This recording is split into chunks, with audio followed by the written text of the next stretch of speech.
تطمئن القلوب. وہ لوگ جو ایمان لائے اور ان کے دل مطمئن ہوتے ہیں اللہ کے ذکر کے ساتھ.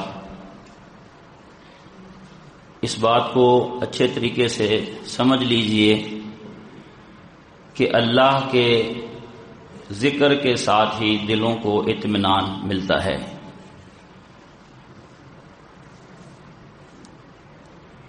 بات اسی وقت سمجھ آتی ہے جب پوری توجہ ہو، دھیان کے ساتھ بات سنی جائے. جب بندہ ذہن بنا کے بیٹھتا ہے کہ میں وقت نکال کر آیا ہوں اور میں نے کچھ لے کر جانا ہے، کچھ سیکھنا ہے، کچھ سمجھنا ہے، کچھ یاد کرنا ہے، خالی خولی صرف ثواب کی نیت سے نہ بیٹھا کریں. ثواب تو ملے گا ہی ملے گا. اب یہ جو مجالس ہیں ان کو علم کے حصول کا ذریعہ بنائیے اور یہ نیت کر لیجئے کہ میں ہر وقت طالب العلم ہوں. میں علم کے حصول کے لیے ہی مسجد میں جاتا ہوں، جمعہ پڑھتا ہوں، درس سنتا ہوں، کوئی واعظ سنتا ہوں، سیمینار ہے، کانفرنس ہے. اب دیکھیے یہ تو ممکن نہیں ہے کہ ایک بندہ کاروبار کر رہا ہے، کسی دکان پہ ہے، کوئی جاب کر رہا ہے، اس کے ذمے گھر کے 8-10 لوگوں کی کفالت ہے، اسے کہا جائے کہ بھئی آپ کام چھوڑ دیں اور آپ باقاعدہ مدرسے کے اندر داخل ہو جائیں. یہ تو ممکن نہیں. لیکن یہ ممکن ہے کہ ہم ان سے گزارش کر دیں، ان کا ذہن بنا دیں، ان کو تیار کریں، ایگری کریں کہ بھائی آپ ان مجالس کو اپنے لیے دین کے علم کے سیکھنے کا ذریعہ اور سبب بنائیے. دیکھیے یہ رمضان المبارک کا مہینہ ہے اور آج 18واں روزہ ہے. بہت سارے اعمال ہم سب اللہ کی رضا کے حصول کے لیے کوشش کر رہے ہیں. تو شاید ہم نے رمضان المبارک کے اندر اس رمضان میں یا پہلے کسی رمضان میں یہ بات سمجھی ہو کہ علم کا حصول بھی ایک بہت ہی فضیلت والا عمل ہے. جس طرح نماز پڑھنا ایک فضیلت والا عمل ہے، روزہ رکھنا، تراویح پڑھنا، ذکر و اذکار کرنا، صدقہ دینا، علم حاصل کرنا، یہ رسول اللہ صلی اللہ علیہ وآلہ وسلم نے فرمایا کہ وہ بندہ جو علم حاصل کرتا ہے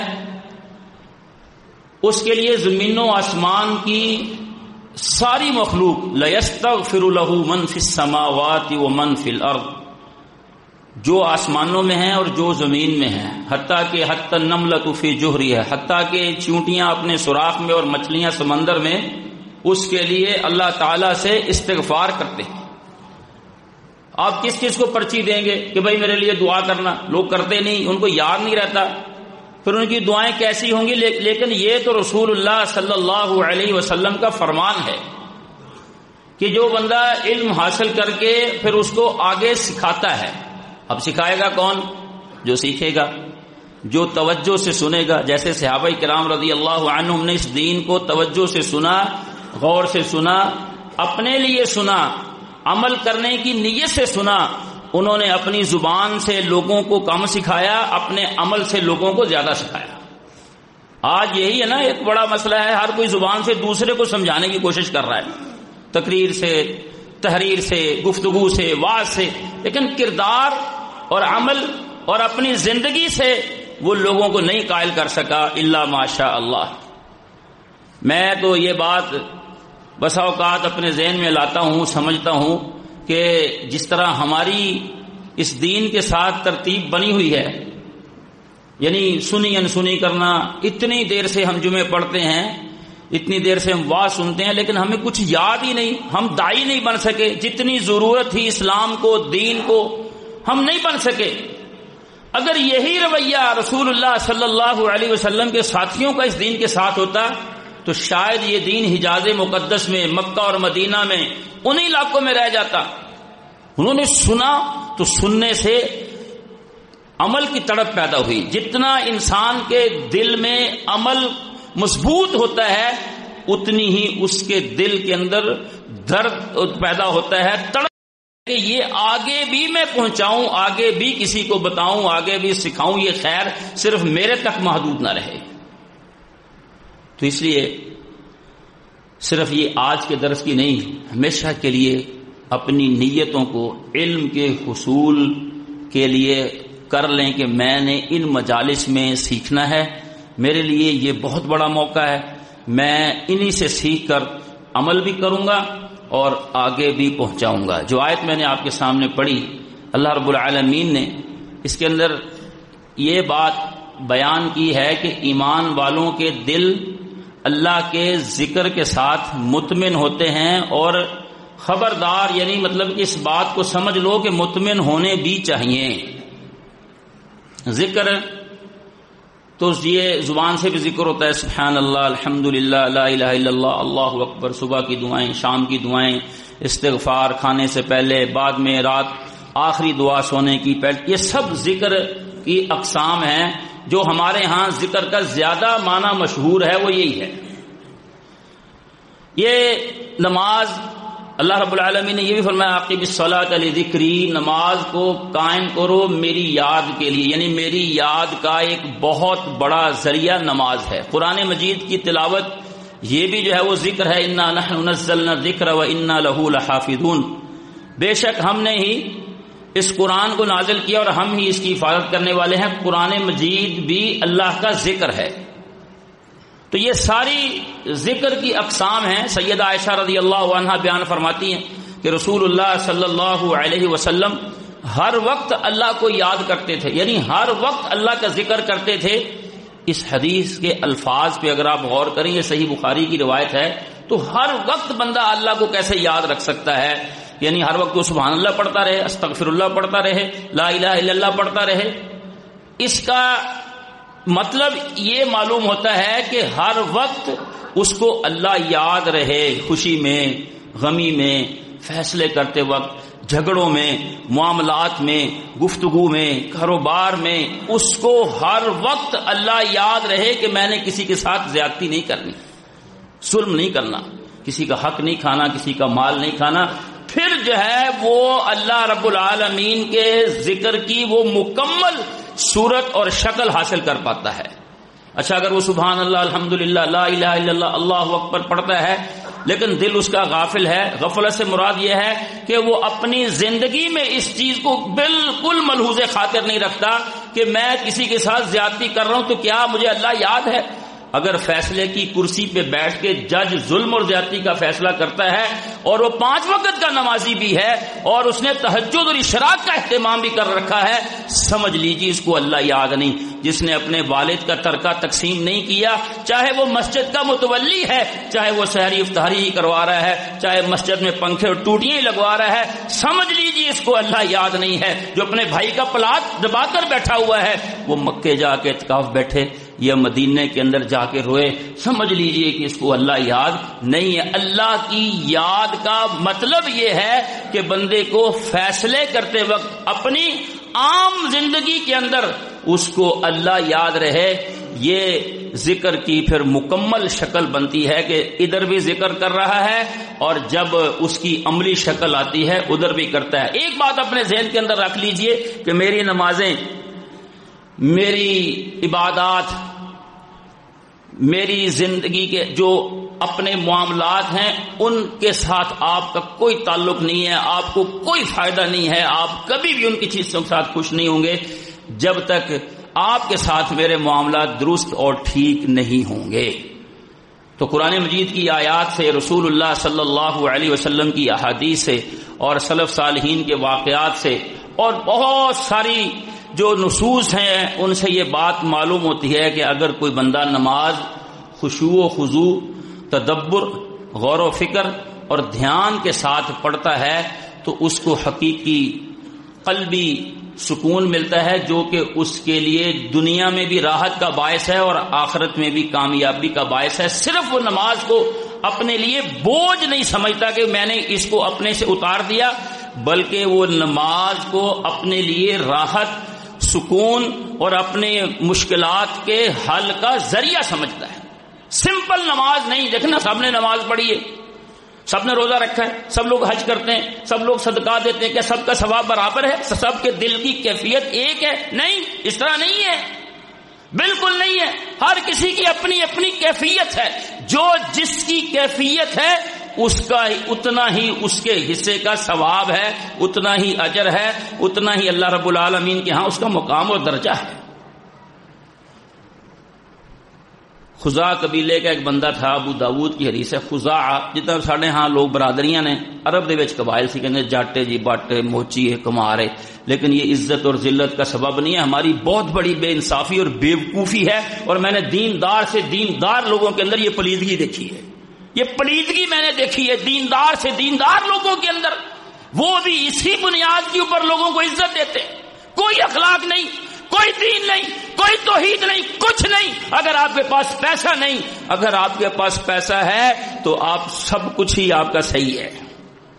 یہ صرف دنیا دار لوگوں کی باتیں نہیں ہیں, یہ حقیقت ہے, حقیقت. اگر ایک بندہ صحیح اخلاق, صحیح دیندار, صحیح اچھا بندہ ہے, لیکن اس میں صرف ایک ہی قصور ہے, اس کی صرف ایک ہی غلطی ہے, اس میں صرف ایک ہی کمی ہے کہ اس کے پاس بڑا مکان نہیں ہے, گاڑی نہیں ہے, پیسے نہیں ہے, بس اس کی کوئی حیثیت نہیں ہے. دینداروں کے ہاں اس کی کوئی ویلیو نہیں ہے. دیکھو کوئی بندہ غریب خود بنے, کبھی آپ نے سوچا؟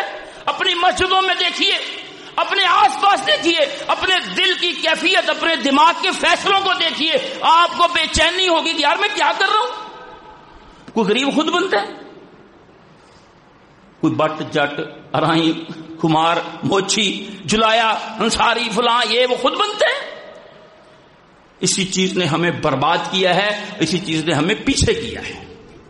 زیادتی کی یہ بدترین شکل ہے, ظلم کی یہ انتہا ہے کہ اللہ کی تقسیم پر, اللہ کے فیصلے پر میں ایک مسلمان توحید پرست اللہ کے سامنے کہتا جی یہ سر صرف اللہ کے سامنے جھکتا ہے, کٹ تو سکتا ہے. وہ بڑی جذباتی باتیں نہیں, اپنی زندگی کو چیک کر, کیا میرے فیصلوں کے اندر یہ چیز ہے؟ کیا میں نے کبھی کسی کو اس لیے قریب کیا ہے کہ یہ اللہ کے قریب ہے, یہ دیندار ہے, اس کی اصلی شکل دین والی ہے, میں اس کو اللہ کے قریب کر لوں؟ نہیں. اپنے دل سے پوچھئے, وہاں سے بھی یہی جواب آئے گا کہ نہیں صاحب نہیں. رشتہ داروں میں, مسجدے میں, یقین کرو میں آپ کو بالکل صحیح بتا رہا ہوں, اگر مسجد پہلی صف کا نمازی غریب اگر وہ بیمار ہو جائے, اس کا بچہ فوت ہو جائے, اس کے گھر میں کوئی مصیبت آن پڑے, اس کی بیوی جو ہے وہ ڈلیوری کیس میں جو ہے وہ ایڈمٹ ہو جائے, ہم میں سے کسی بندے کو مسئلہ ہی نہیں ہوتا, فون نہیں اٹھاتے, اس کا قرض دینے کے لیے تیار نہیں, اس کو پوچھتے ہی نہیں اس کا. اور اس کے مقابلے میں مسجد میں کوئی بندہ پیسے والا مالدار, اگر اس کا کوئی چھوٹا سا اس کے کان میں بھی درد ہو جائے, اس کو دانت میں درد ہو جائے, معدے کی پرابلم ہو گئی, اونچ نیچ ہو ہی سکتی کھانے پینے, تو ٹیلی فون سے ٹیلی فون اس کو آ گیا, یہ مسجد کے ماشاءاللہ ہماری کے انہوں نے پلاٹ بھی لیا تھا. اللہ بھائی اس نے اپنے لیے لیا, آخرت کے لیے لیا, اللہ کے لیے لیا. ہمارے لیے فیصلوں کا معیار یہ نہیں ہے, ہم پتہ نہیں کس بنیاد پہ فیصلے کرتے ہیں. بہرحال یہ درمیان میں ایک بات آ گئی. خزاع قبیلے کا ایک بندہ, ابو داؤد کی حدیث ہے, وہ خزاع قبیلے کا بندہ تھا.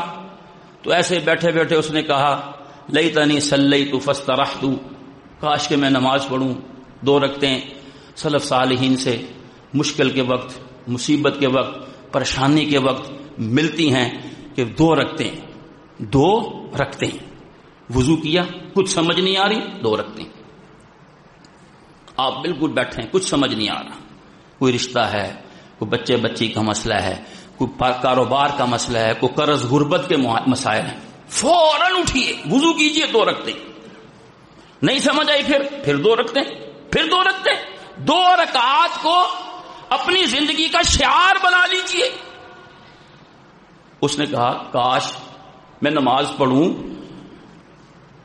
اور مجھے استراحت مل جائے, آرام مل جائے, سکون مل جائے. سکون کے لیے ہم پنکھا چلاتے ہیں, اے سی سٹارٹ کرتے ہیں, بلڈنگیں بناتے ہیں, یہ اپنی باڈی کی جو ہے وہ مینٹیننس کے لیے سب کچھ ہے. روح کے لیے ہمارے پاس کچھ بھی نہیں ہے. یہ پنکھا جو چل رہا ہے, اس روح کو اس کا کیا فائدہ ہے؟ اے سی کا کیا فائدہ ہے؟ یہ کھانے پینے کا کیا فائدہ ہے؟ یہ سب اس باڈی کو مینٹیننس, معدے کے لیے, جگر کے لیے, دل کے لیے, گردوں کے لیے, جتنے بھی علاج ہیں. روح کے لیے کیا؟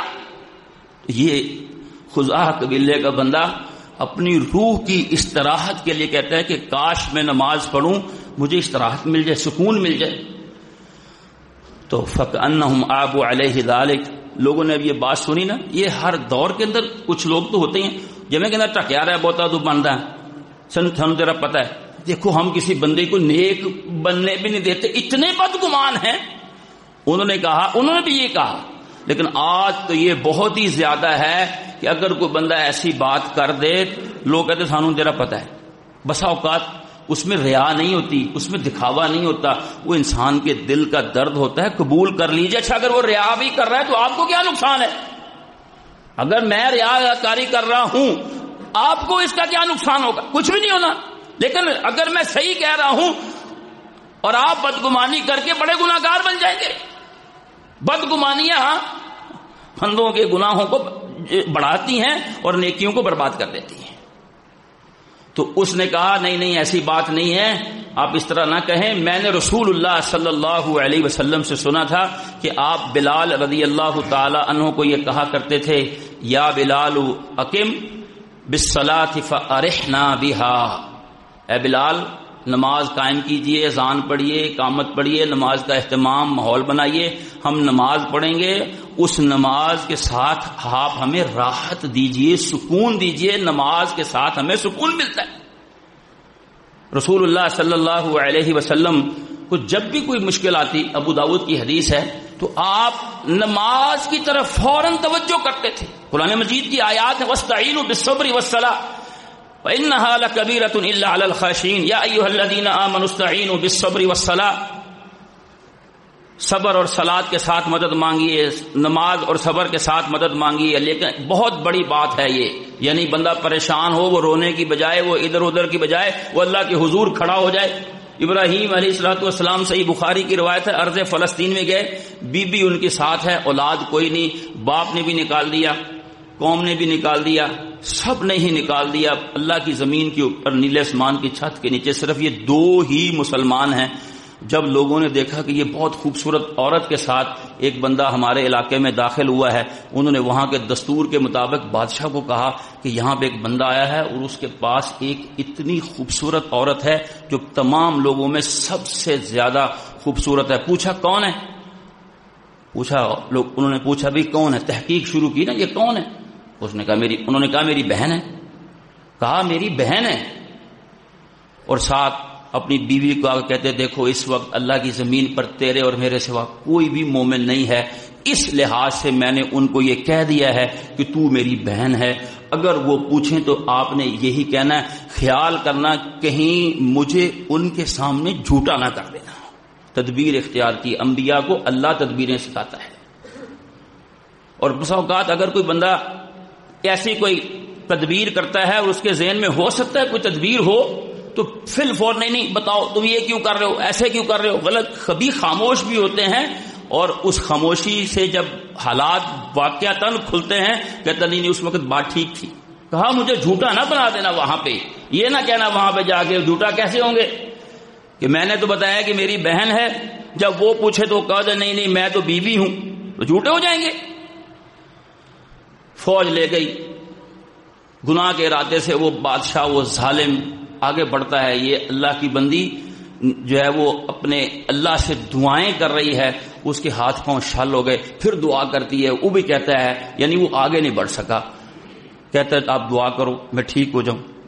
انہوں نے دعا کر دی. کتنا حوصلہ ہوتا ہے اللہ کے بندوں میں، دیکھو حوصلے کی انتہا نہیں ہے. دعا کی اور دل میں یہ ہے، حدیث میں یہ لفظ ہے صحیح بخاری کے اندر، رسول اللہ صلی اللہ علیہ وسلم نے فرمایا کہ وہ کہتی ہے اللہ اس کو ٹھیک کر دے، اگر یہ مر گیا اس کو کچھ ہو گیا تو میرے اوپر پڑ جائے گا اس نے کچھ کیا ہے.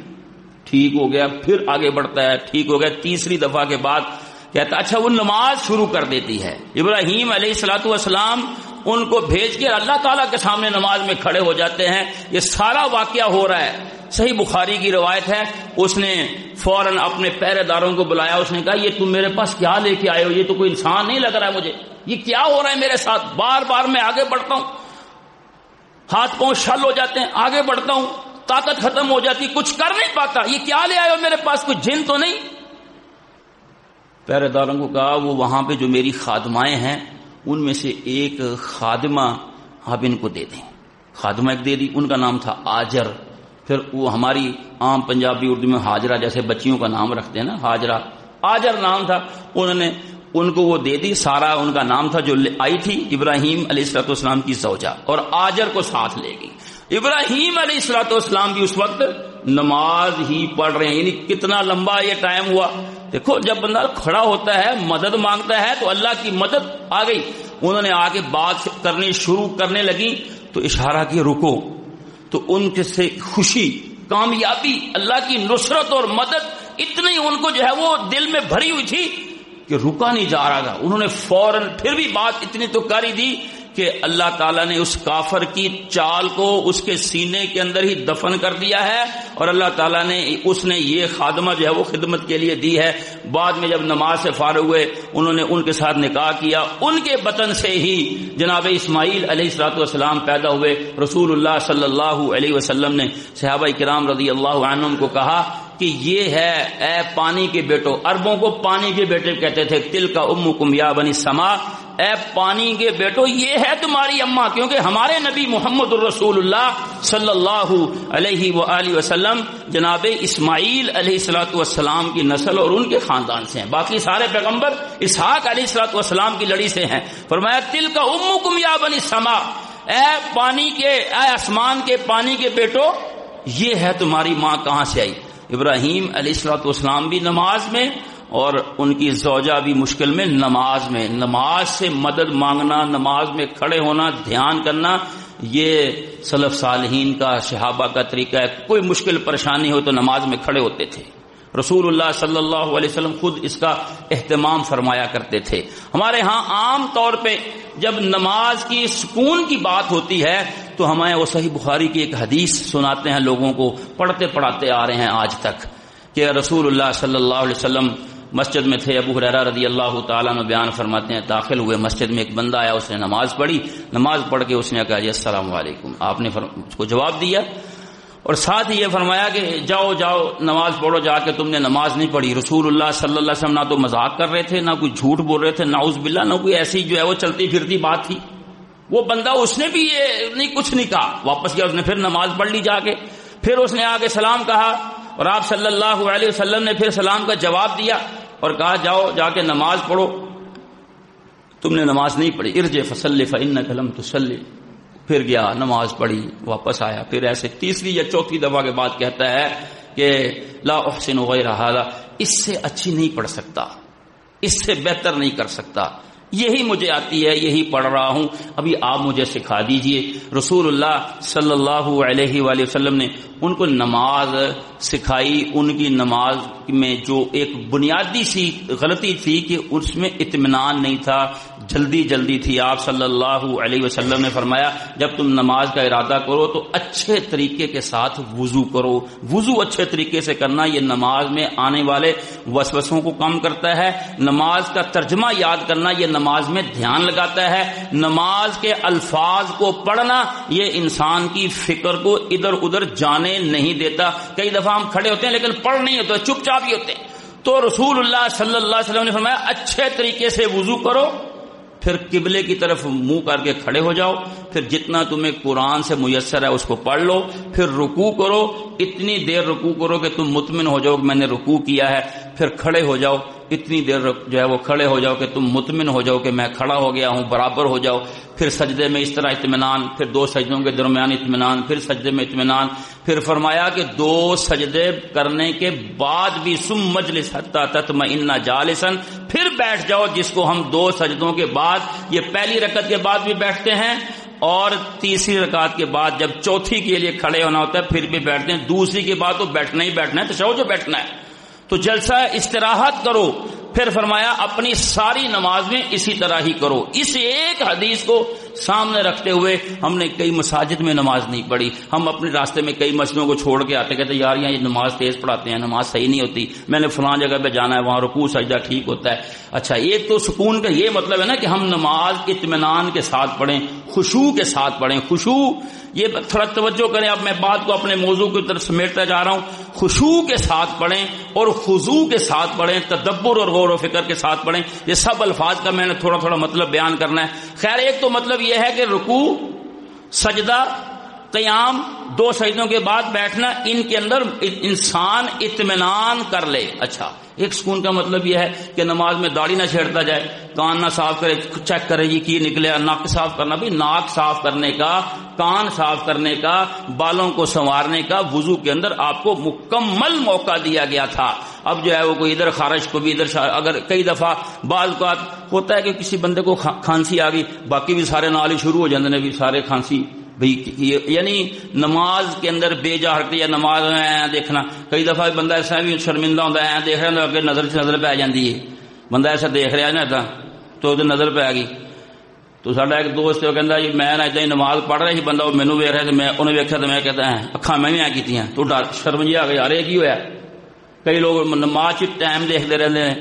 یعنی نماز کے اندر رسول اللہ صلی اللہ علیہ وسلم سے باقاعدہ یہ پوچھا گیا ہے کہ یہ ادھر ادھر جو نماز میں دیکھتے ہیں یہ کیا ہے.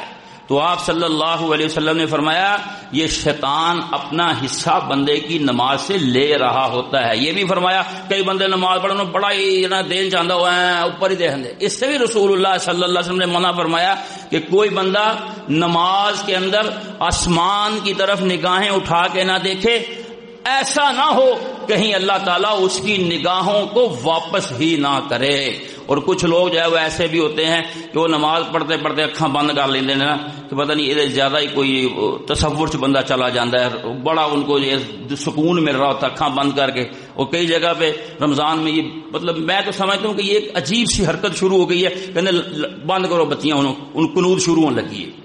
اچھا وہ ان قنوت شروع ہونے لگی، بندہ پھنس گیا وچ آ کے. وہ شروع ہو گئے قاری صاحب. اور ایبٹ آباد میں جمعہ پڑھا رہے اتنے رمضان بھی آ گیا. اللہ اکبر. اب قاری صاحب شروع ہو گئے، قنوت شروع ہو گئی نا، وہ قنوت شروع ہے. وہ 20 منٹ لنگے قاری صاحب نو پچھوں کیا آ کے پائی نے وہ قاری صاحب بس کر دو. قاری صاحب بس ہی نہیں کر رہے.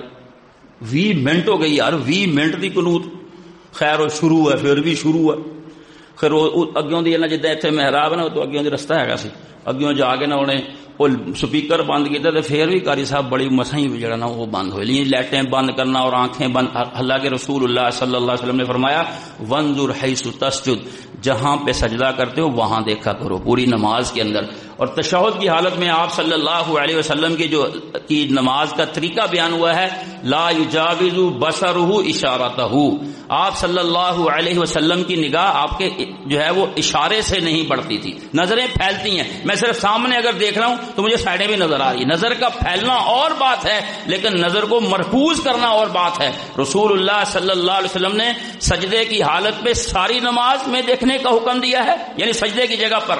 اور تشہد کی حالت میں اپنی تشہد والی انگلی سے اپنی نگاہ کو آگے نہیں جانے دیتے تھے، اس کے اوپر مرکوز کیا کرتے تھے. اچھا یہ ساری چیزیں جو میں نے عرض کی ہیں ان کا تعلق بھی سکون کے ساتھ ہی ہے نا کہ یار سکون نہ نماز پڑھو، دھیان نہ پڑھو، ادھر ادھر بھی نہ دیکھو، آنکھیں نہ بند کرو، خارش نہ کرو، ناک کان یہ بھی سکون ہے. ایک ہے تعدیل ارکان کہ ہم نے رکوع صحیح کرنا ہے.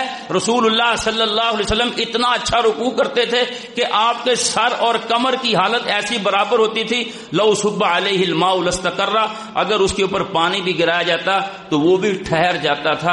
اتنا اچھا رسول اللہ صلی اللہ علیہ وسلم کا رکوع تھا. اور یہ بھی فرمایا کہ بدترین چور وہ ہے، برا چور وہ ہے جو نماز میں چوری کرتا ہے، نماز کا چور ہے. صحابہ کرام نے کہا کیف یسرق من صلاتی یا رسول اللہ، اے اللہ کے رسول کوئی بندہ نماز میں سے کیا نکال لے گا، نماز میں سے چوری کر کے کیا لے جائے گا؟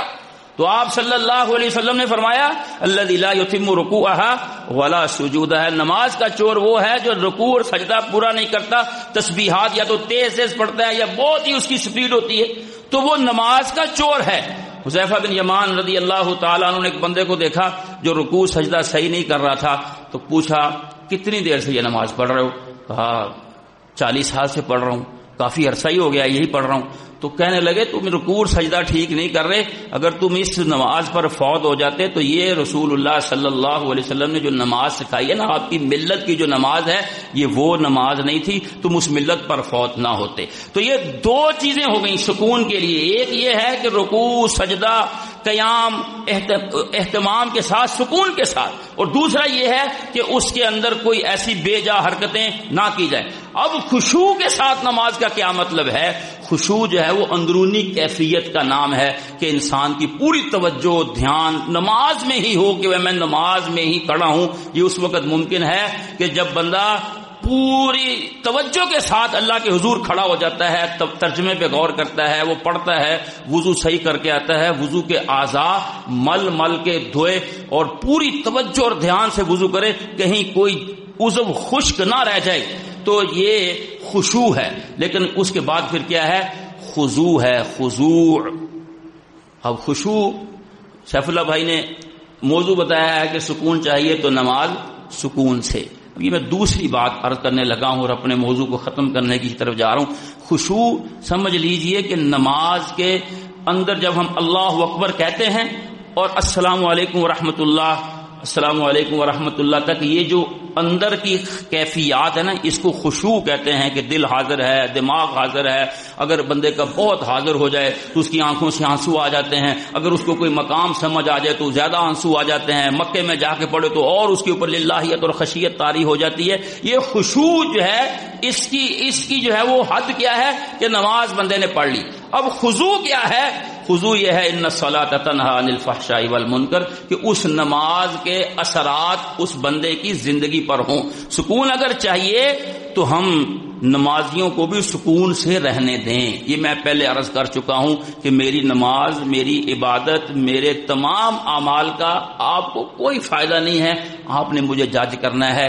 میں آپ کو ہاتھ سے تکلیف تو نہیں دے رہا، میں آپ کو زبان سے تکلیف تو نہیں دے رہا، میں آپ کے ساتھ وعدہ پورا کر رہا ہوں، میں خیانت تو نہیں کر رہا۔ اچھا، کتنے ہی لوگ، جو میں نے عرض کی کہ یہ جو ایک حدیث جس کو مسیء الصلاۃ کی حدیث کہتے ہیں، اس کو بنیاد بنا کر ہم نے جو ہے وہ کئی زندگی کے اندر فیصلے کیے، چارٹ بنائے، چھپوائے، تقسیم کیے، بانٹے، لیکن اس کے باوجود نماز میں ہم یہ سمجھتے ہیں کہ ہم نماز سکون سے پڑھتے ہیں، لیکن پھر بھی ہماری زندگیوں کے اندر حقیقی سکون نہیں ہے۔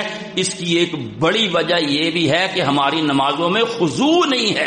خشوع تو ہو سکتا ہے ہو، خضوع کا مطلب یہ ہے کہ ہم نمازیوں کو سکون سے نہیں رہنے دیتے۔ نماز پڑھنے کے بعد بھی تو بندہ سکون سے رہے نا، نماز پڑھنے کے بعد نمازیوں کو بھی تو سکون سے رہنے دینا، ان کے بھی تو معاملات کو درست رکھے، ان کو تنگ نہ کرے، پریشان نہ کرے، زیادتی نہ کرے۔ یقین کریں، بندہ جتنا بھی اچھا عبادات کے اندر ہے، اگر اس کی عبادات نے اس کے معاملات کے اندر کوئی نمایاں تبدیلی نہیں رکھی، ٹمپریچر برابر نہیں ہے۔ ٹمپریچر کا مطلب کیا ہے؟ ہم ہمیشہ یہ بات سننے کو اور سنانے کو ملتی، کہتے ہو بند کر دو دروازہ، جلدی کرو، بند کر دو، بند کرو، جلدی کرو، اے سی چل رہے تو انہیں پتا نہیں اے سی چل رہے، جو دروازے ہی کھلے رکھنے سی تو پھر اے سی چلانے کا کی فائدہ ہوا؟ یہ ایک عام لفظ آپ سنتے ہیں، عام طور پہ روزے کے مقاصد کو سمجھانے کے لیے بھی حدیث کے الفاظ سے مدد لی جاتی ہے کہ جس بندے نے جھوٹی بات نہیں چھوڑی، جھوٹ پر عمل نہیں چھوڑا، اس کے روزہ رکھنے کی اللہ کو کوئی ضرورت نہیں ہے۔ فلیس للہ حاجۃ فی ان یدع طعامہ وشرابہ، کوئی ضرورت نہیں ہے اللہ تعالیٰ کے لیے کہ وہ اپنا کھانا پینا اور اپنی خواہشات کو چھوڑے۔ اب اسی کو آپ اپلائی کریں ہم اپنی نمازوں کے اوپر، کہ ہم نمازیوں کو سکون سے نہیں رہنے دیتے، ہم نمازیوں کے دلوں کو سکون سے نہیں رہنے دیتے، ان کی زندگیوں کو ہم نے اجیرن بنا رکھا ہے۔ نمازی ہم سے ہاتھ جوڑ جوڑ کے کہتے ہیں یار تیری مہربانی، میں تم سے کچھ نہیں مانگتا۔ نمازیوں کو ہی نمازی نماز سکون سے پڑھ کر سکون سے نہیں رہنے دیتے۔ جب ہم اپنی نمازیوں کو خشوع نہیں دکھا سکے، خشوع اور بات ہے، خشوع کا مطلب ہے دل کی کیفیات، خضوع ہے کہ انسانی اعضاء، میری زبان درست ہو جاتی۔ تقویٰ بھی یہی ہے، ان اتقیتن فلا تخضعن بالقول۔ اللہ تعالیٰ نے نبی کریم صلی اللہ علیہ وسلم کی ازواج کو یہ بات کہی ہے کہ اگر تم بھی متقی بننا چاہتی ہو تو تم نے بھی کسی کے ساتھ نرم بات نہیں کرنی، یہ ڈھیلی ڈھالی بات نہیں کرنی۔ فیطمع الذی فی قلبہ مرض، کہیں ایسا نہ ہو کہ جس کے دل میں کوئی بیماری ہے وہ سمجھ لے کہ پتہ نہیں میرے نرم گرم گلاں کیوں ہو رہی ہیں، حالانکہ نبی کی بیویاں امت کی مائیں ہیں۔ نبی کے بعد صلی اللہ علیہ وسلم کسی کے تصور میں بھی نہیں، ان لوگوں کی بات ہے کہ ان کے ساتھ شادی ہو سکتی ہے یا کوئی، لیکن اس کے باوجود معیار مقرر کریٹ کیا ہے کہ تم اگر متقی بننا چاہتی ہو تو کوئی نرم گرم ایسی بات نہیں کرنی۔ جب ہم نماز پڑھتے ہیں سکون کے ساتھ، خشوع و خضوع کے ساتھ، پورا کوئی تو بہت ماشاءاللہ لمبا رفع الیدین کر کے اور بڑا صحیح کر کے سب کرتے ہیں، اچھی بات ہے، یہ بالکل صحیح بات ہے، لیکن خضوع نہیں ہے۔ اور کتنے لوگ ایسے بھی میں نے دیکھے ہیں کہ جو مطلب نماز پڑھتے ہیں سکون سے ہی پڑھتے ہیں، لیکن اتنے زیادہ اچھی نمازوں میں مشہور نہیں ہوتے، لیکن لوگ ان سے خوش بڑے ہوتے ہیں۔ وہ جب بھی کسی سے ملتے ہیں بڑا خوش ملتے ہیں، کسی کے کام آتے ہیں، سلام دعا لیتے ہیں، حال احوال پوچھتے ہیں، کوئی بیمار ہو جائے تو پوچھنے چلے جاتے ہیں، کسی کو مدد کی ضرورت ہو تو اس کی مدد کر دیتے ہیں۔ اچھا، ان کی زندگیاں خوشیوں اور سکون سے بھری ہوتی ہیں، وہ لوگوں کی دعاؤں میں شامل رہتے ہیں۔ بھئی لوگوں کی دعاؤں میں اگر ہم شامل ہو جائیں تو ہمیں سکون ملے گا۔ دیکھیں سب سے زیادہ بندے کو اللہ کا قرب کب حاصل ہوتا ہے؟ سجدے کے اندر۔ اقرب ما یکون العبد من ربہ وہو ساجد۔ سب سے زیادہ بندہ اپنے رب کے قریب کب ہوتا ہے؟ جب وہ پہلے کھڑا ہوا، اللہ کو منا رہا ہے، پھر جھک گیا، رکوع میں چلا گیا، پھر اس نے سر سجدے میں ہی جھکا دیا کہ یا اللہ میرے پاس یہ پیشانی تھی، یہ بھی تیرے سامنے جھکا دی۔ اس وقت اس کو سب سے زیادہ قرب ملتا ہے۔ جتنا کوئی بندہ اللہ کے قریب ہوتا جاتا ہے اتنا ہی اس کو اپنی زبان، اپنی آنکھیں، اپنی نگاہیں، اپنے کان، اپنے ہاتھ، اپنے خیالات، ان میں اندر خضوع پیدا کرنا چاہیے کہ اس نماز کے بعد اس نماز کے اثرات صاحب آپ کی زندگی پر کیا ہیں۔ دھوکے سے ہٹ گئے آپ، فراڈ کرنے سے ہٹ گئے آپ، 2 نمبر چیزیں بیچنے اور دکھانے سے کچھ دینے میں کچھ ہٹ گئے، یہ نہیں ہو رہا۔ خشوع تو کچھ نہ کچھ ہم نے اس طرح ڈیزائن بنا کے کر لیا، لیکن خضوع والی کیفیت، تدبر والی کیفیت، اور الا بذکر اللہ تطمئن القلوب کہ بندے کو اس کے بعد ہر وقت اللہ تعالیٰ یاد رہے فیصلوں میں، خوشی غمی میں، یہ ہے نماز کا رزلٹ۔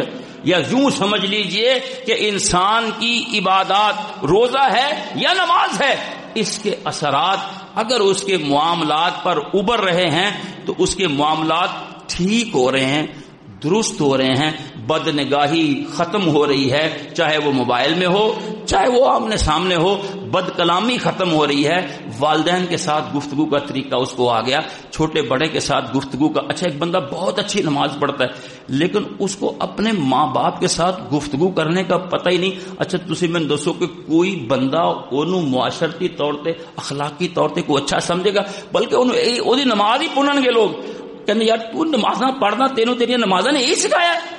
مطلب ایک موٹی سی گل ہے نا، یا تو کادا مسلمان ہے تو۔ بلکہ کئی دفعہ تو کسی اچھے نمازی بندے کو ایک عام بندہ سکھا رہا ہوندا ہے، جنہیں کوئی نمازاں مطلب کدی اگے پیچھے بھی ہو جاتا ہے، لیے تو پوری نماز کا مطلب تو یہ ہے کہ بندہ نمازیں پوری پڑھے، با جماعت پڑھے، صحیح وضو کر کے پڑھے، سنتیں ادا کرنے کی کوشش کرے، کیونکہ فرائض کی کمی سنتیں سے پوری ہوگی۔ لیکن اس بندے کو ایک عام بندہ سمجھے کہ یار تینوں اتنا نہیں پتا کہ تیرے والد صاحب نے تو کر کی رہا۔ گھراں دے وچوں بھی یہ شکایتاں نے کہ اے بندہ مسجد تسی انہوں سکھایا کہ یہ مسیتے بھی مسجد والوں نے یہ سکھایا ہوتا ہے، نماز یہ درس دیتی ہے، نماز تو یہ کہتی ہے ان الصلاۃ تنہی عن الفحشاء والمنکر، اور فحشاء اور منکر کی بدترین شکل بد کلامی اور بدتمیزی ہے، اور اس کی بھی سب سے بدترین شکل والدین کے ساتھ، کسی بزرگ کے ساتھ، کسی بڑے کے ساتھ بد اخلاقی کرنا، بدتمیزی کرنا۔ آپ مجھے بتائیں انصاف کے ساتھ کہ اس بندے کی نمازیں اس بندے کے اوپر اثر نہیں کر رہی تو اس بندے کی نمازیں اللہ کے ہاں اس کو کیا اجر دلائیں گی؟ لوگوں کی گواہی اس کے متعلق اچھی نہیں۔ اور رسول اللہ صلی اللہ علیہ وآلہ وسلم نے جو ہے فرمایا تم اللہ کے گواہ ہو زمین پر، اور یہ بھی فرمایا ہے کہ جو بندہ صبح شام مسجد آتا ہے اس کے ایمان کی گواہی دے دو، اور یہ بھی آپ صلی اللہ علیہ وسلم نے فرمایا ہے کہ قیامت کے دن سب سے زیادہ لوگوں کو گھسیٹ گھسیٹ کر جو جہنم میں پھینکا جائے گا وہ ان کی زبانوں کی باتیں، ان کا کلام، ان کی گفتگو ہوگی۔ نہ لوگ گفتگو کرنے سے پہلے سوچتے ہیں، نہ اگر کوئی ان کو درمیان میں سمجھائے پھر سنتے ہیں، اور نہ ہی بعد میں ہی کوئی توجہ کرنے کی کوشش کرتا ہے۔ تو بھائیو، یہ جو مجھے موضوع دیا گیا کہ سکون چاہیے، تو نماز سکون سے، ایک تو ہے تعدیل ارکان، اچھے طریقے سے نماز، دوسرا اس کے اندر خشوع کہ بندہ اس کے اندر کی کیفیات توجہ متوجہ ہو کر پڑھے، اور پھر اس کے بعد ہے خضوع کہ اس کی نماز کے اس کے معاملات اور زندگی کے اوپر کیا اثرات ہوئے ہیں۔ اگر تو اثرات ہو رہے ہیں عبادات کے، روزے کے، نماز کے، زندگی کے اوپر اثرات ہو رہے ہیں اور لوگوں کے ہاں اس کا اخلاق اچھا ہو رہا ہے، تو یہ اس کے لیے گرین سگنل ہے کہ تمہاری نماز اور عبادت اللہ تعالیٰ کے ہاں شرف قبولیت پا رہی ہے۔ اگر نہیں تو ایویں نہ اپنے آپ نو غلط فہمی نہ رکھیے کہ یار کر لئی ہے، ٹوٹی پھوٹی ہے، اللہ تے قبول کرنا لائی ہے۔ بھائی اللہ تو قبول کرنے والا ہی ہے۔ کوئی بندے کہتے ہیں پتہ نہیں کس کی قبول ہو جاتی، یہ بات کسی حد تک ہم کہہ سکتے ہیں، لیکن جب بندہ اللہ کے سامنے، یعنی بندہ انویسٹمنٹ کر رہا ہے اور اللہ کے سامنے جھک رہا ہے، لیکن اس کی طبیعت میں جو ہے وہ نماز تو محمدی ہوئی لیکن طبیعت کوئی محمدی نہیں ہوئی، اخلاق کوئی محمدی نہیں ہوا، صبر درگزر کوئی محمدی نہیں ہوا۔ جن کے ساتھ ہم نماز پڑھنے سے پہلے، روزے رکھنے سے پہلے ناراض تھے، آج بھی ناراض ہیں۔ جنہوں نے اسی پہلے حصے نہیں دیتے، آج بھی نہیں دے۔ یعنی ہمارے اگر یہ فرق نہیں پڑ رہا تو پھر فکر کریں کہ میری یہ بات نہ جا کتنے رہی نے، کہتے یار تو اتنا کتنے جا کتنے، اتنا کمایا تو اتنا کمایا، بنیا تیرا کچھ نہیں، تو جا کتنے رہا تیرا، کچھ چیک کر کتنے بھیج رہا تو۔ ہر بندہ جو ہے پوچھتا ہے بھی اتنی ریاضت، اتنی عبادت، اتنی مشکل، لیکن اس کے اثرات نہیں ہیں۔ اور یہی ہمارے معاشرے کے اندر بگاڑ کا ایک سبب بنتا جا رہا ہے کہ نمازاں پڑھنے والے لوگ نا، جڑے نمازاں پڑھنے والے لوگ نے صحیح، وہ جڑے بندے نا سچے یا وعدے دے پکے، انہوں نے کہتے کہ تہاڈی سچائی تے وعدے تے امانت داریاں دا کی فائدہ، تسی تے نماز ہی نہیں پڑھ دے۔ اچھا اب انہوں نے سن لی بات، اب وہ بھی جو ہے انتظار میں ہوتے ہیں، وہ بھی انہوں نے کہتے ہیں آ کے جدو یہ بندہ جا کے جھوٹ بولتا ہے، وعدہ خلافی کرتا ہے، کہتا یار تیریاں نمازاں نے تینوں یہ سکھایا، چلو ٹھیک ہے اسی تے نماز نہیں پڑھتے ٹھیک ہے، لیکن تو نمازاں پڑھ کے بھی یہی کرتوت کرنے ہیں، جی نمازاں پڑھ کے بھی یہی کرتوت کرنے سی، حالانکہ اس کی نماز نے یہ نہیں سکھایا، اس کو نماز سے نہیں روکنا چاہیے، بلکہ اس کو کہنا چاہیے بھی نماز پڑھ کے کالے کرتوتوں سے توبہ کی جاتی ہے۔ کالے کرتوت چھڈ، یہ دو چیزیں آپس میں جمع نہیں ہو سکتی کہ بندہ سچا صحیح پکا نمازی بھی ہو، اللہ کے سامنے خشوع و خضوع والا بھی ہو، عبادات کی اس کے پاس ڈھیر بھی ہو، اور مفلسی بھی ہو۔ وہ حدیث رسول اللہ صلی اللہ علیہ وسلم کی وہ آپ نے سنی ہے اہل علم سے کہ آپ علیہ الصلوۃ والسلام نے اپنے اصحاب سے پوچھا، آپ سوال بسا اوقات توجہ کروانے کے لیے کرتے تھے، ان سے جواب لینے کے لیے نہیں کرتے تھے۔ کویسچن کر کے جب آنسر دیا جائے تو بسا اوقات بات بہت عرصہ تک بندے کو یاد رہ جاتی کہ فلاں موقع پر ایک سوال ہوا تھا، اس کا پھر یہ جواب ہوا تھا، مجھے یہ اچھے طریقے سے یاد ہے۔ تو آپ صلی اللہ علیہ وسلم کا یہ طریقہ تدریس آج یہ ایجوکیشن کے سیکٹر میں، ایجوکیشن کی فیلڈ میں لوگ اس کو بہت ڈیٹیل سے بیان کرتے ہیں۔ میں ایک دن ایسے کسی ورکشاپ میں بیٹھا تھا، کوئی ایجوکیشن کی ورکشاپ، تو وہ یہی کہہ رہا تھا کہ کویسچن اور آنسر سے جو ہے نا وہ تعلیم پکی ہوتی۔ میں نے کہا یہ آج بتا رہا ہے، افسوس ہم نے اللہ کے نبی صلی اللہ علیہ وسلم کو کبھی اس اینگل اور زاویے سے دیکھا ہی نہیں کہ ہمارے نبی کی احادیث میں، ہمارے نبی کریم صلی اللہ علیہ وسلم کے فرامین میں کیا کیا حکمتیں پوشیدہ ہیں، کیا کیا راز مخفی ہیں۔ ہم نے کبھی ایسے پہلو اجاگر ہی نہیں کرنے کی کوشش کی، کبھی اس نگاہ سے نبی پاک صلی اللہ علیہ وسلم کی سیرت طیبہ کا مطالعہ نہیں کیا۔ بہرحال آپ نے صحابہ سے پوچھا تمہیں پتہ ہے اتدرون مل مفلس، تم جانتے ہو کہ مفلس کون ہے، غریب کون ہے، نادار کون ہے، کنگال کون ہے؟ تو صحابہ نے کہا المفلس فینا من لا درہم لہ ولا دینار لہ ولا متاع۔ مفلس تو ہم اسی کو سمجھتے ہیں، اسی کو کہتے ہیں کہ جس کے پاس کوئی درہم نہیں، کوئی دینار نہیں، کوئی پیسہ نہیں، کچھ نہیں۔ آپ صلی اللہ علیہ وسلم نے فرمایا ان المفلس من امتی۔ اللہ اکبر، کئی دفعہ تو یہ حدیث جب پڑھتے ہیں نا ہلا دیتی ہے، اس کو صرف چلتے میں نہ سنا کرو، یا یہ میرے واسطے تو نہیں ہے، یہ نہیں میرے واسطے نہیں ہے۔ اللہ اکبر، یہ ذرا سن لیں، آپ نے فرمایا میری امت کا مفلس غریب آدمی کون ہے؟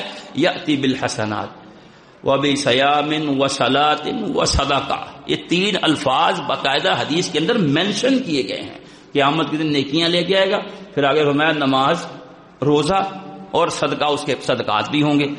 تو آئے گا وہ قد ضرب ھذا وشتم ھذا واکل مال ھذا وضرب ھذا وقذف ھذا، کسی کو گالی دی ہے، کسی کا مال کھایا ہے، کسی پر تہمت لگائی ہے، کسی کا خون بہایا ہے، کسی کے پر الزام تراشیاں کی ہیں، تو وہ لوگ کھڑے ہوں گے، اللہ تعالیٰ فرمائیں گے کرو حساب۔ اب قیامت کے دن کیا حساب ہوگا کہ گال دیاں کنیاں نیکیاں کٹیاں جان گیاں، تہمت دیاں کنیاں کٹیاں جان گیاں، مال کسی دے پیسے کھان دیاں کنیاں کٹیاں جان گیاں، کسی نے مکہ مارن دیاں کنیاں کٹیاں جان گیاں، یہ تو نہیں پتا۔ اس دن کے حساب ہوں گے، اللہ تعالیٰ فرمائیں گے کرو۔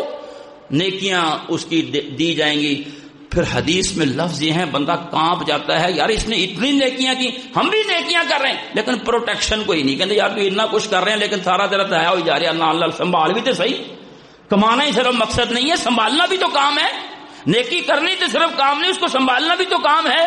نیکی کرنی بھی مشکل ہے لیکن نیکی کو سنبھالنا یہ نیکی کرنے سے بہت زیادہ مشکل ہے. اور ہماری توجہ صرف نیکی کرنے کی طرف ہی ہے، سنبھالنے کی طرف نہیں ہے. بہرحال اس کی نیکیاں ختم، پھر بھی لوگ کھڑے ہیں، پھر لوگوں کے گناہ ڈالے جائیں گے اسی حساب سے. بھئی گال اتنے گناہ ڈال دو، مارا ہے اتنے گناہ ڈال دو، تہمتیں لگائیں اتنے ڈال دو. پھر وہ بندہ گناہوں کے سمیت جہنم کے اندر پھینک دیا جائے گا. رسول اللہ صلی اللہ علیہ وسلم نے فرمایا یہ میری امت کا غریب آدمی ہے. تو محترم بھائیو، اس بات کی ہم سب کو کوشش کرنی چاہیے کہ اگر ہم نماز پڑھ رہے ہیں، روزہ رکھ رہے ہیں، تو اس کے اثرات ہماری زندگی پر، ہمارے معاملات پر، ہمارے اخلاق پر، ہمارے لوگوں کے ساتھ تعلقات پر، خصوصاً گفتگو اچھی کر لیجئے. کہتے ہیں جس کو گفتگو آ گئی نا، جس کو بولنا آ گیا، اس کے پاس مال بھی آ جائے گا، اس کے پاس علم بھی آ جائے گا. وہ تھوڑا بہت بندہ ہی ہوگا لیکن لوگوں میں اتنا معروف اور مقبول ہوگا صرف اپنی میٹھی وہ گفتگو اور زبان کی وجہ سے. اور آپ یہ آخری بات سن لیجئے کہ رسول اللہ صلی اللہ علیہ وسلم نے جو فرمایا نا کہ قیامت کے دن سب سے زیادہ جس عمل کا وزن ہوگا، جب ترازو میں عمل رکھے جائیں گے، تولا جائے گا نا، تو سب سے زیادہ وزن کس عمل کا ہوگا؟ آپ نے فرمایا ما من شیء فی المیزان اثقل من حسن الخلق. روزے کا اجر بیان نہیں ہوا. آپ نے فرمایا ہے، اللہ فرماتے ہیں، صحیح بخاری کی حدیث ہے، حدیث قدسی ہے، الصوم لی وانا اجزی بہ. آپ کئی دفعہ سنتے رہتے ہیں اہل علم سے کہ اللہ فرماتے ہیں روزہ میرے لیے ہے اور میں ہی اس کا بدلہ دے سکتا ہوں. لیکن یہ حدیث جو آپ نے فرمایا کہ قیامت کے دن ترازو میں سب سے وزنی عمل کیا ہوگا، اچھے اخلاق سے زیادہ کوئی وزن نہیں ہے. اس کے پتہ کیا بات سمجھ آتی ہے؟ مجھے جو سمجھ آئی، میں نے جو پڑھا اس کے اوپر بڑے غور سے، کہ یہ جتنی بھی عبادات ہم کرتے ہیں ان کے اثرات ہمارے اخلاق سے ظاہر ہوتے ہیں کہ اس کی عبادات نے اس بندے کو دیا کیا، نچوڑ خلاصہ کیا ہے. تو اگر اس کے اندر یہ آ گیا تو پھر سمجھ لیجئے اس نے نبی کریم صلی اللہ علیہ وسلم کی دنیا میں بعثت اور آمد کا مقصد سمجھ لیا. انما بعثت لاتمم مکارم الاخلاق. اللہ ذوالجلال نے مجھے دنیا کے اندر آخری نبی بنا کر اس لیے بھیجا ہے کہ میں اخلاق میں جو جتنی بھی کمی رہ گئی ہے وہ سب کی سب مکمل کر دوں اور اخلاق کی وہ عمارت پوری ہو جائے. تو ہم اس نبی کی امت ہیں صلی اللہ علیہ وسلم، تو ہمیں بھی اپنی عبادات کے ذریعے اس کا نچوڑ حاصل کر کے اپنے معاملات کو درست رکھنا چاہیے. پھر ہی ہمیں جو ہے وہ، اگر ہم سکون چاہتے ہیں تو ہمیں نمازیوں کو بھی سکون سے رہنا دینا چاہیے. نماز میں بھی سکون اور نماز کے بعد بھی سکون کریں گے تو لوگوں کو سکون سے رہنے دیں گے تو ریٹرن میں سکون آئے گا. اللہ کریم سے دعا ہے جو بات میں نے عرض کی عمل کرنے کی پوری اور مکمل توفیق عطا فرمائے.